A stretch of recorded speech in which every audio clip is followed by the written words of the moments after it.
Boa noite, meus irmãos queridos.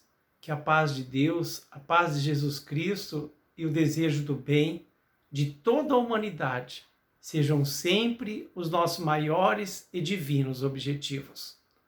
Vamos a mais uma leitura compartilhada. O Evangelho segundo o Espiritismo, capítulo 22. Não separeis o que Deus uniu. Indissolubilidade do casamento.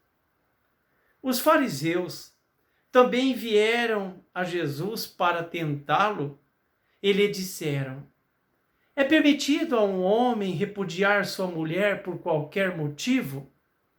Jesus lhes respondeu: não lestes que aquele que criou o homem desde o início os criou macho e fêmea?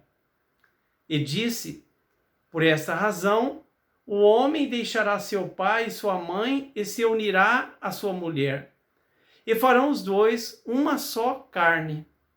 Assim, eles não serão mais dois, e sim uma só carne. Que o homem, pois, não separe o que Deus uniu. Mas por que razão? Disseram eles. Moisés ordenou que se entregue à mulher uma carta de separação e que a repudie. Jesus lhes respondeu: é devido à dureza de vossos corações, que Moisés vos permitiu repudiar vossas mulheres, mas isso não aconteceu desde o início. Eu também vos declaro que todo aquele que repudiar sua mulher, se não for por causa de adultério, e se casar com outra, comete adultério. E que aquele que se casar com aquela que um outro repudiou, também comete adultério. Mateus 19, versículos 3 a 9. Nada é imutável, a não ser o que vem de Deus. Toda obra que é dos homens está sujeita a mudanças. As leis da natureza são as mesmas em todos os tempos e em todos os países. As leis humanas transformam-se de acordo com o tempo, de acordo com os lugares, com o progresso da inteligência. No casamento, o que é de ordem divina é a união dos sexos, para permitir a renovação dos seres que morrem.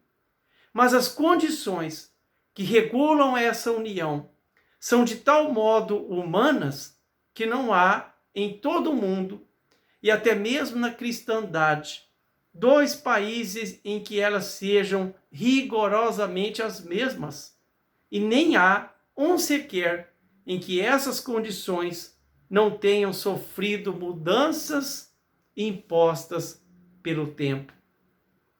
O resultado disso é que, pela lei civil, o que é legítimo num país e numa época é adultério noutro e em outro tempo. Isto em razão de ter a lei civil por objetivo regular os interesses das famílias na sociedade. E esses interesses variam de acordo com os costumes e necessidades locais. Assim é, por exemplo, que em certos países apenas o casamento religioso é legítimo. Em outros, é preciso acrescentar-lhe o casamento civil. E em outros, enfim, o casamento civil é o bastante. Mas, na união dos sexos, a par da lei divina material, comum a todos os seres vivos, existe uma outra lei divina, imutável, como todas as leis de Deus, exclusivamente moral, que é a lei do amor. Deus quis que os seres se unissem não só pelos laços da carne, mas também pelos laços da alma, a fim de que a afeição mútua dos esposos se transmitisse aos filhos, e que fossem dois, ao invés de um, a amá-los, a cuidar deles e fazê-los progredir. Nas condições normais do casamento, a lei do amor foi sempre levada em conta? De maneira nenhuma, infelizmente. O que se leva em conta não é a afeição de dois seres que se atraem mutuamente. Eis porque, na maioria das vezes, esse sentimento é rompido. O que se procura não é a satisfação do coração, e sim a satisfação do orgulho, da vaidade e da ambição. Em resumo, a satisfação de todos os interesses materiais. Se tudo corre bem, segundo esses interesses, diz-se que o casamento é conveniente. E quando as bolsas estão bem cheias, diz-se que os esposos estão bem e que por isso devem ser bem felizes. Contudo, nem a lei civil, nem tampouco os compromissos que a lei civil determina podem suprir a lei de amor, se esta lei não presidir a união. Disso resultará que, muitas vezes, o que se uniu à força se separa por si mesmo, e que o juramento que se pronuncia aos pés de um altar se torna uma falsidade, se é dito como uma fórmula banal, e então surgem as uniões infelizes que acabam por se tornar criminosas. Infelicidade dupla, que seria evitada se nas condições do casamento não se esquecesse da única lei que torna o casamento legítimo aos olhos de Deus, a lei de amor. Quando Deus disse: sereis somente uma só carne, e quando Jesus disse: não separareis o que Deus uniu, isso deve ser entendido segundo as leis de Deus, que não se altera jamais, e não conforme a lei variável dos homens. Será então supérflua e desnecessária a lei civil? E deveríamos voltar aos casamentos segundo a natureza? Não, certamente que não. A lei civil tem por objetivo reger as relações da sociedade e os interesses das famílias de acordo com as exigências da civilização. E eis porque ela é útil, ela é necessária, porém variável, devendo ser previdente, porque o homem civilizado não pode mais viver como selvagem. Levando-se em conta tudo isto, não objetivando mais os interesses da vaidade, do egoísmo, do orgulho, da ambição, e tendo o amor como motivo único da união, diz o Evangelho, nada, absolutamente nada, se contrapõe para que a lei civil seja decorrência e a confirmação da lei de Deus. Os obstáculos ao cumprimento da lei divina decorrem dos preconceitos humanos e não da lei civil. Estes preconceitos, ainda que muito ativos, já perderam a sua força junto aos povos esclarecidos.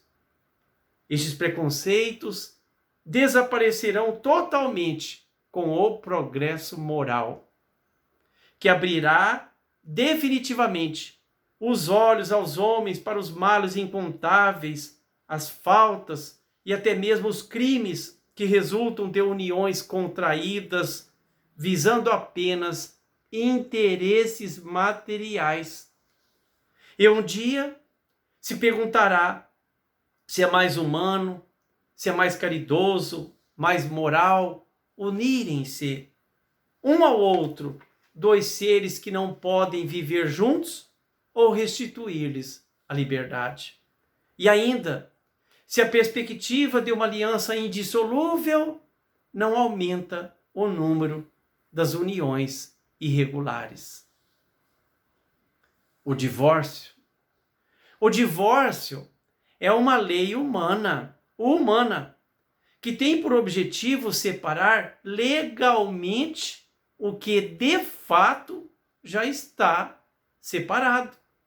O divórcio não contraria a lei de Deus, uma vez que apenas corrige o que os homens fizeram e se aplica apenas aos casos em que foi desconsiderada a lei de Deus.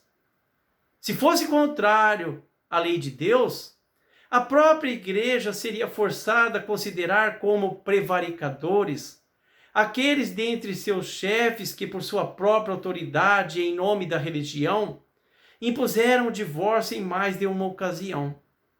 E dupla seria a prevaricação, porque nesses casos foi unicamente com vista aos interesses temporais e não para satisfazer a lei de amor. Porém, nem mesmo Jesus consagrou a indissolubilidade absoluta do casamento. Ele disse que foi devido à dureza de vossos corações que Moisés vos permitiu repudiar vossas mulheres. Isso significa que, desde os tempos de Moisés, quando a afeição mútua não fosse o único motivo do casamento, a separação poderia tornar-se necessária. Mas acrescenta, isso não foi assim desde o princípio. Ou seja, que no início da humanidade, quando os homens ainda não estavam pervertidos pelo egoísmo e pelo orgulho, e que viviam segundo a lei de Deus, as uniões fundadas sobre simpatia e não sobre a vaidade ou a ambição, não davam motivo ao repúdio. Jesus vai mais longe e especifica o caso em que o repúdio pode ocorrer, o de adultério. Todavia, sabemos que o adultério não existe onde reina uma afeição mútua e sincera.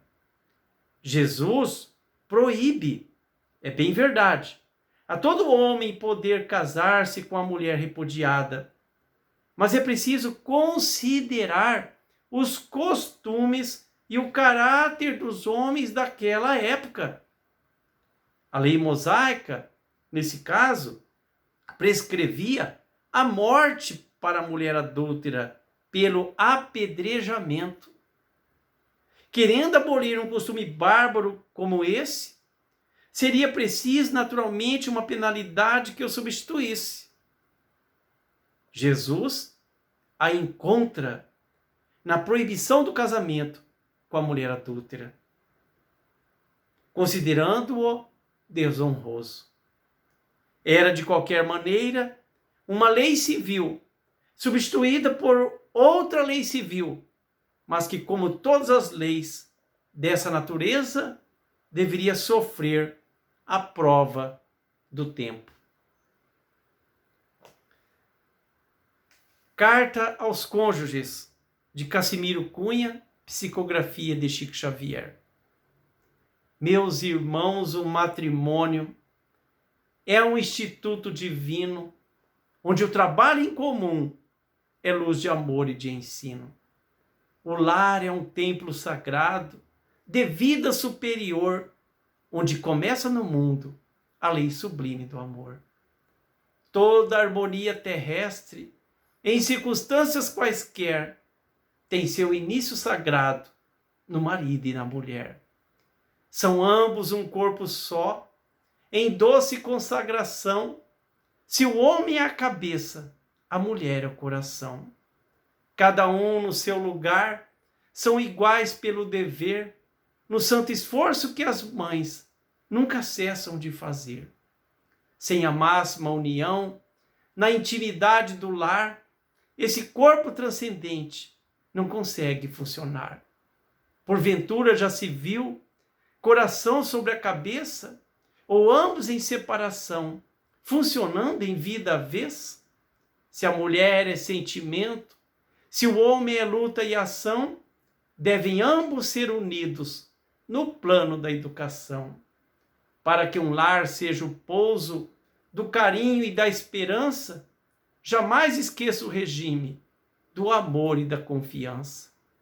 A harmonia em toda a casa faz da vida um campo em flor, ciúme a erva daninha que mata as rosas do amor. Intriga e relaxamento são trevas e calamidades, trazendo consigo o atrito que queima a felicidade.